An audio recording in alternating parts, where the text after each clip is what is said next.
दोस्तों इतिहास के पन्नों में कई ऐसे राजा और तानाशाह हुए हैं जिन्होंने अपनी ताकत का गलत इस्तेमाल करके लोगों पर कितने ही अत्याचार किए हैं और आज उनकी हैवानियत के किस्से सुनकर आपकी सांसें थम जाएंगी। और इसीलिए आज हम ऐसे ही एक राजा के बारे में बताएंगे जिसे राक्षस कहना गलत नहीं होगा। दोस्तों हम बात कर रहे हैं रूस के पहले राजा इवान द टेरेबल की, जो इतना खूंखार और जालिम था कि इतिहासकार इसके नाम के साथ टेरेबल जोड़ते हैं जिसका मतलब खौफनाक होता है। दोस्तों इसका जन्म 1530 रूस में हुआ था और मात्र 3 साल की उम्र में इसके पिता किंग बेसिली की मौत हो गई। और उस समय वहाँ के मंत्रियों की पकड़ काफी मजबूत थी, इसलिए इवान को पकड़कर कैद खाने में डाल दिया गया और इसे तरह तरह की यातनाएं दी जाने लगी, यहाँ तक कि खाने और पीने तक को नहीं दिया जाता था। और दूसरी तरफ इसकी माँ जो इसे राजा बनाना और इसको कैद से निकालने का प्रयास कर रही थी, उनको जहर देकर मार दिया गया। और अब तो इवान के साथ जो भी हमदर्दी दिखाता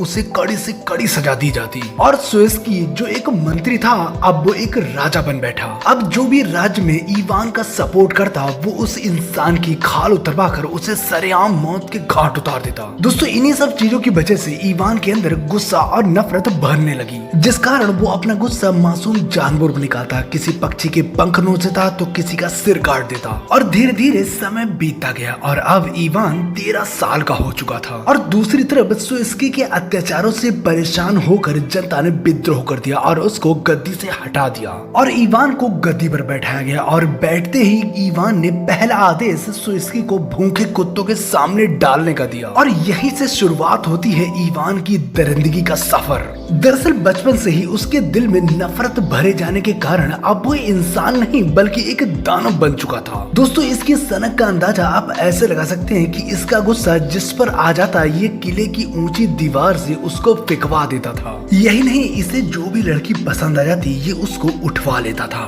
तो उसके साथ तब तक शारीरिक संबंध बनाता था जब तक इसका मन नहीं भर जाता था और बाद में उसे किसी जंगली जानवर के सामने फेंकवा देता या जिंदा जमीन में गाड़ देता था। इसके साथ वो शिकार का भी शौक रखता था, जिसके लिए वो जानवरों के साथ साथ इंसानों का भी शिकार करता था। और 1547 में इसे रूस का पहला जार घोषित किया गया और इसकी शादी अनास्तासिया के साथ हुई और इसके साथ इसने कुछ अच्छे काम भी किए, जैसे भ्रष्टाचार को खत्म करना और अपनी आर्मी को मजबूत करना। पर 1560 में अपनी पत्नी अनास्तासिया और अपने बेटे की मौत ने इसे एक बार फिर हिलाकर रख दिया और अब एक बार फिर इवान के अंदर का वो दानव दोबारा जाग उठा। इसने अपने ही दरबारियों और अधिकारियों को शक के बिना पर मौत के घाट उतरवा दिया। इसके बाद इसने एक खुफिया पुलिस भी तैयार की जो काले कपड़े पहनकर शहर में घूमा करती थी, जिसका काम होता था कि जिस पर शक हो उसको मौत के घाट उतार देना। और अगर कोई महिला शक के दायरे में आती तो उसका पहले तो बलात्कार किया जाता